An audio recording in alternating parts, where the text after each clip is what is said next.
Hello बच्चों, एक बार फिर से मैं आप सभी का आपके अपने परिवार सरकास्टिक थिंकर पर स्वागत करता हूं।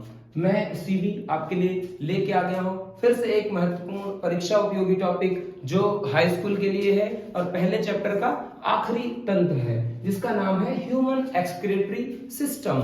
आइए जानते हैं आखिर क्या होता है ह्यूमन एक्सक्रीटरी सिस्टम, यानी वो सिस्टम जो कार्य कर रहा है हम मनुष्य में बनने वाले अपशिष्ट पदार्थों को बाहर करने का। यानी कि बात करें अगर सभी जीवों में होने वाली जो जैविक क्रियाएं होती हैं उनके फलस्वरूप किसी न किसी प्रकार का अपशिष्ट पदार्थ बनता है और उसी अपशिष्ट पदार्थ को शरीर से निष्कासित करना, यानी कि उसी अपशिष्ट पदार्थ को शरीर से बाहर करने का जो प्रोसेस है, जो प्रक्रम है, वो क्या कहलाता है? हमारा एक्सक्रिएशन या उत्सर्जन कहलाता है, यानी remove waste product from human body.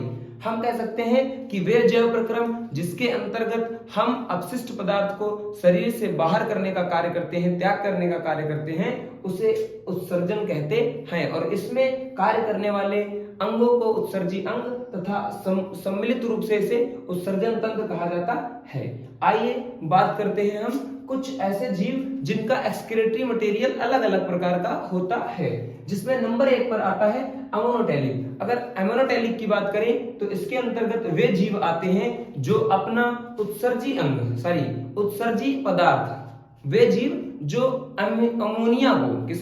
Ammonia को उत्सर्जी पदार्थ के रूप में शरीर से निष्कासित करते हैं, उनको अमोनोटेलिक कहते हैं। अमोनोटेलिक समझ गए बच्चे? यानी कि इनके अंदर जो एक्सक्रीटरी मटेरियल है वो अमोनिया होने वाला है, अमोनिया बनने वाला है। उसके बाद करते हैं बात यूरियोटेलिक की। क्यों? क्योंकि इसके अंतर्गत हम सब आते हैं वे एनिमल्स जो यूरिया रिमूव करते हैं, यानी कि इनका एक्सक्रीटरी मटेरियल, यूरियोटेलिक एनिमल्स का एक्सक्रीटरी मटेरियल क्या है? यूरिया है ना। तो इसके अंतर्गत कौन आता है? अगर इसके एग्जांपल की बात करें तो इसमें आता है मैमल्स, यानी स्तनधारी। अगर आपसे कोई पूछ ले कि स्तनधारी किस प्रकार का एक्सक्रीटरी एनिमल है तो आप कहेंगे यूरियोटेलिक है। उसके बाद बात करते हैं यूरिकोटेलिक की। तो यूरिकोटेलिक में हमारा कौन कौन आएगा? सरीसृप आएगा और पक्षी यानी एवीज वर्ग, पक्षी वर्ग आएगा। ठीक है, ये क्या करते हैं? यूरिक एसिड के रूप में जो इनका एक्सक्रीटरी मटेरियल है, जो इनका उत्सर्जी पदार्थ है यूरिकोटेलिको का, वो क्या है? यूरिक एसिड है। वही यूरिक एसिड अभी आगे जानेंगे हमारी बॉडी में भी बनता है। उसके बाद हम चौथे की अगर बात करें तो गोनियोटेलिक होता है, यानी इसके अंतर्गत हमारा स्पाइडर, मकड़ी, स्कॉर्पियन, बिच्छू आदि जीव आते हैं। इनमें जो एक्सक्रीटरी मटेरियल है, जो उत्सर्जी पदार्थ है, वो है हमारा ग्वानिन रिमूव करना। इनका काम क्या करता है? अपने उत्सर्जी पदार्थ को ग्वानिन के रूप में शरीर से निष्कासित करते हैं। और हमने पढ़ा क्या कि सभी जीवों में होने वाली जैविक अभिक्रियाओं के फलस्वरूप किसी न किसी प्रकार का उत्सर्जी पदार्थ बनता है और उसी उत्सर्जी पदार्थ को शरीर से बाहर निष्कासित करने की क्रिया को उत्सर्जन कहते हैं। अगर एक लाइन में बात करें तो अपशिष्ट पदार्थों का शरीर से निष्कासन करना ही उत्सर्जन कहलाता है। अब हम लोग बात करते हैं, क्या लिखा है? Remove waste product from human body. तो हम पहले बात करने वाले हैं वेस्ट क्या है, यानी कैसा अपशिष्ट पदार्थ है हमारा, इसकी बात करने वाले हैं। अपशिष्ट किस प्रकार का अपशिष्ट हो सकता है? देखिए, सबसे पहला मेटाबॉलिक वेस्ट, किसी केमिकल प्रोसेस से बना वेस्ट क्या कहलाएगा? मेटाबॉलिक वेस्ट कहलाएगा। तो मेटाबॉलिक वेस्ट की अगर हम बात करें तो उसमें क्या आएगा? हमारे अंदर श्वसन की क्रिया होती है। क्या होती है? श्वसन की क्रिया होती है। रेस्पिरेशन होता है जिसमें ग्लूकोज ऑक्सीजन के साथ क्रिया करके प्रायः CO2, H2O और ATP यानी कि ऊर्जा बनाने का कार्य करता है। मैं रेस्पिरेशन में आपको पहले पढ़ा चुका हूं, वहां से आप जाकर के बता सकते हैं कि कितने एटीपी के मॉलिक्यूल बनते हैं। अगर आपको याद हो तो 38 एटीपी मॉलिक्यूल बनते हैं। खैर, ये हमारा टॉपिक नहीं है। यहाँ पर हमारा टॉपिक क्या है कि H2O और ATP को हम शरीर के रूप में पुनः यूज कर लिया जाता है, लेकिन ये एक उत्सर्जी पदार्थ बन रहा है CO2।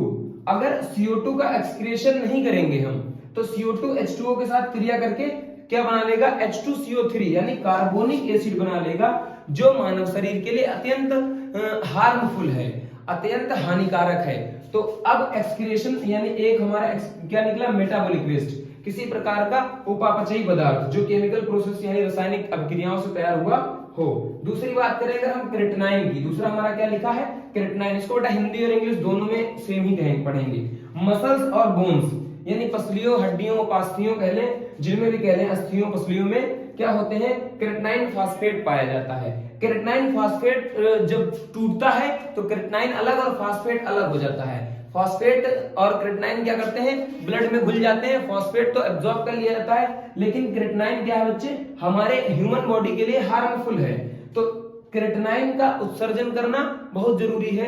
तो क्रिएटिनाइन का उत्सर्जन बेटा क्या होता है ब्लड में घुल गया है, और आपको पता है कि किडनी क्या है ब्लड की फिल्ट्रेशन यूनिट है। तो फिल्ट्रेशन यूनिट प्यारे बच्चों ये क्या करती है किडनी यूरिन को छान करके ब्लड को छान करके इस क्रिएटिनाइन को यूरिन के रूप में बाहर निकाल लेती हैं, और क्रिएटिनाइन का शरीर से क्या करा देती हैं उत्सर्जन करा देती हैं। आइए नेक्स्ट देखते हैं। तो नेक्स्ट हमारा है स्वेट यानी पसीना या सीवम। सीवम और पसीना ये दो एक्सक्रीटरी मटेरियल है, कह लीजिए वेस्ट है, हमारे वेस्ट प्रोडक्ट है। एक तो पसीना और दूसरा सीवम। पसीना आप सभी जानते हैं, सीवम जो बच्चे नहीं जानते हैं उनको मैं बता देता हूं कि नाक के ऊपर जो चिपचिपा पदार्थ आता है उसको सीवम कहते हैं, अंदर नहीं ऊपर। और ये इनका काम क्या होता है, पसीने का काम क्या होता है आयंस को बैलेंस करना। अगर पसीना शरीर से बाहर नहीं होगा तब भी बीमारी, अगर बहुत ज्यादा होगा तो आयंस बैलेंस करने का काम है ना, बहुत ज्यादा हो जाएगा तब भी दिक्कत, बहुत कम रह जाएगा तब भी दिक्कत। तो इसका रिमूव कौन कराता है, इसके लिए उत्सर्जी कौन है, इसके लिए जो उत्तरदायी है वो हमारी त्वचा है, यानी शरीर का सबसे बड़ा ऑर्गन हमारी त्वचा। उसके बाद नाइट्रोजनस कंपाउंड या नाइट्रोजनस वेस्ट। अगर नाइट्रोजनस वेस्ट की बात करें यानी नाइट्रोजनीकृत अपशिष्ट की बात करें तो ऐसे अपशिष्ट पदार्थ जिनमें N2 की मात्रा यानी नाइट्रोजन की मात्रा अधिक होती है, जैसे यूरिक एसिड, यूरिया, इनमें क्या है नाइट्रोजन की मात्रा प्यारे बच्चे ज्यादा होती है। तो इनका भी काम क्या होगा, अब इनमें यूरिन के रूप में क्या होगा किडनी द्वारा छानकर यूरिया को और यूरिक एसिड को बाहर कर दिया जाता है। यही यूरिक एसिड जब घुटनों में हमारे जम जाता है, किडनियां हमारे अच्छे से साफ नहीं कर पाती हैं, तो यही इसी की वजह से घुटनों में अक्सर लोगों को पेन बना रहता है। जिनकी उम्र ज्यादा हो जाती है थोड़ा सा, उनके घुटनों में पेन का मेन कारण जो होता है वो यूरिक एसिड ही होता है। जब हमारी किडनियां प्रॉपर अच्छे से काम नहीं कर पाती हैं तब दिक्कत होती है हमें यूरिक एसिड की। अब बात करते हैं हम ह्यूमंस में पाए जाने वाले उत्सर्जी अंगों की। तो बेटा उत्सर्जी अंगों की अगर बात करें तो लंग्स है, स्किन है, लीवर है, किडनी है, यानी कि 4 प्रकार के हैं, जिनमें किडनी को मेन एक्सक्रीटरी ऑर्गन माना गया है। आप यहां देख सकते हैं क्रिएटिनाइन को बाहर करने में, नाइट्रोजनस वेस्ट को बाहर करने में सबसे ज्यादा जो भूमिका रही है वो हमारे किडनियों की रही है, यानी गुर्दों की रही है। अब बात करते हैं लंग्स की। तो हमारा जो पहला वेस्ट बना CO2 यानी कार्बन डाइऑक्साइड, इसका एक्सक्रीशन कौन कर रहा है, हमारे फेफड़े कर रहे हैं। तो एक प्रकार से लंग्स क्या हुए उत्सर्जी अंग हुए। उसके बाद पसीना और सीवम जो हमारे आयंस को बैलेंस करने का काम कर रही है, वो शरीर का सबसे बड़ा अंग यानी त्वचा हमारा काम कर रही है इनको बाहर करने का। तो ये भी क्या है वेस्ट प्रोडक्ट को बाहर कर रही है, इसलिए एक्सक्रीटरी ऑर्गन सिस्टम का हिस्सा है, यानी एक्सक्रीटरी ऑर्गन है। उसके बाद यूरिया बनाने का काम, यानी यूरिया का संश्लेषण, सिंथेसिस ऑफ यूरिया की अगर बात करें तो लीवर, इसको मैंने आपको लीवर में पढ़ा भी रखा है वहां पर जब हम पाचन तंत्र के बारे में पढ़ रहे थे कि यूरिया का निर्माण या यूरिया का संश्लेषण कौन करता है, लीवर करता है। तो लीवर भी हमारा हो गया एक प्रकार से उत्सर्जी अंग। अब बात करते हैं अपने मुख्य उत्सर्जी अंग यानी किडनीज का। तो किडनीज तो बेटा किडनीज के बारे में हम लोग डिटेल में पढ़ने वाले हैं इसके नेक्स्ट पार्ट में, क्योंकि किडनी ही हमारा मेन एक्सक्रीटरी ऑर्गन है। और किडनी और नेफ्रॉन इनके बारे में अक्सर एग्जाम में पूछा गया है, और किडनी द्वारा मूत्र निर्माण की प्रक्रिया भी पढ़नी होगी हमें। अब बात करते हैं कि यूरिन आउट करता है। अच्छा यूरिन का क्या करता है, ब्लड से यूरिन को छान के यूरिन अलग करता है, ब्लड को साफ करता है। प्यूरिफिकेशन यूनिट ऑफ ब्लड है किडनी। अब यूरिन में क्या क्या है, तो वाटर है, ग्लूकोज है, एमिनो एसिड है, और यूरिया है, क्रिएटिनाइन है, यूरिक एसिड है, और अमोनिया। अब ये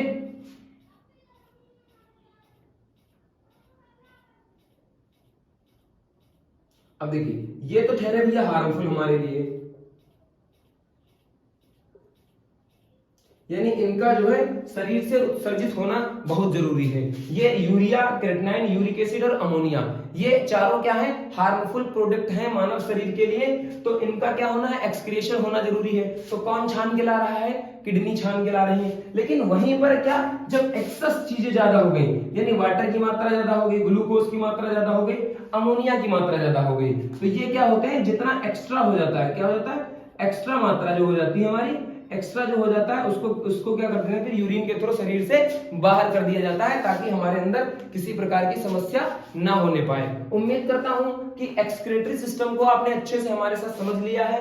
आगे किडनीज के बारे में हम अपने नेक्स्ट वीडियो में, नेक्स्ट टॉपिक जो हमारा नेक्स्ट लेक्चर होगा उसमें बात करेंगे। तब तक के लिए बने रहिए हमारे यूट्यूब चैनल के साथ। अगर वीडियो अच्छी लगी हो तो अपने दोस्तों के साथ साझा करें, ताकि वो भी इस प्यार भरी वीडियो का आनंद उठा सकें और अपनी पढ़ाई को बेहतर बना सकें। हमारा एक ही टारगेट है, हमारा संकल्प यही है कि हमसे पढ़ने वाले सभी बच्चों को साइंस में अच्छे मार्क्स दिलाएं, 100 आउट ऑफ 100 दिलाने का प्रयास करें। 70 मार्क्स का एग्जाम जो होगा आपका, उसमें से ये मान लीजिए कि बायो वाले पोर्शन से आपको पूरे 25 में 25 मिल जाएंगे, ऐसा वायदा है हमारा। बस हमारे साथ बने रहिए और हमारे वीडियोस को टोटल वॉच करते रहिए। थैंक यू, टेक केयर, मिलते हैं नेक्स्ट वीडियो के साथ।